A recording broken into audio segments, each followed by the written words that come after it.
Hello, welcome to Life in Pick Row. So, you see a lot of photographs of people holding their veggies on Instagram and Facebook and Twitter, and you never actually see what they do with them. So today I'm going to show you a really simple recipe of spring onions, which have come from the garden, an egg, which has come from the garden, and cheese, which hasn't come from the garden, but you know, we try our best.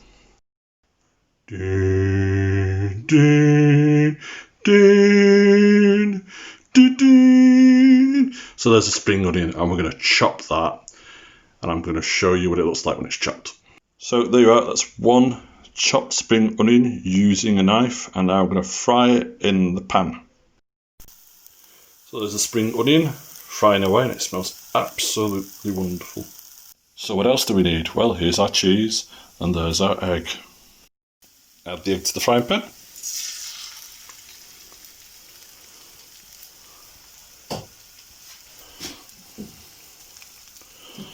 Picking up all the spring onion as you go.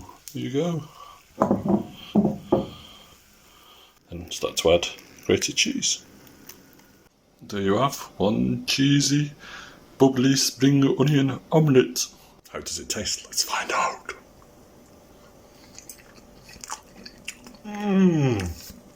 Oh God, that's good. And most of it from the garden. And one egg, grating cheese, one spring onion, and a frying pan, and you've got a light lunch. Until next time, bye bye from Life in Pick Row. Don't forget to like and subscribe. Bye bye.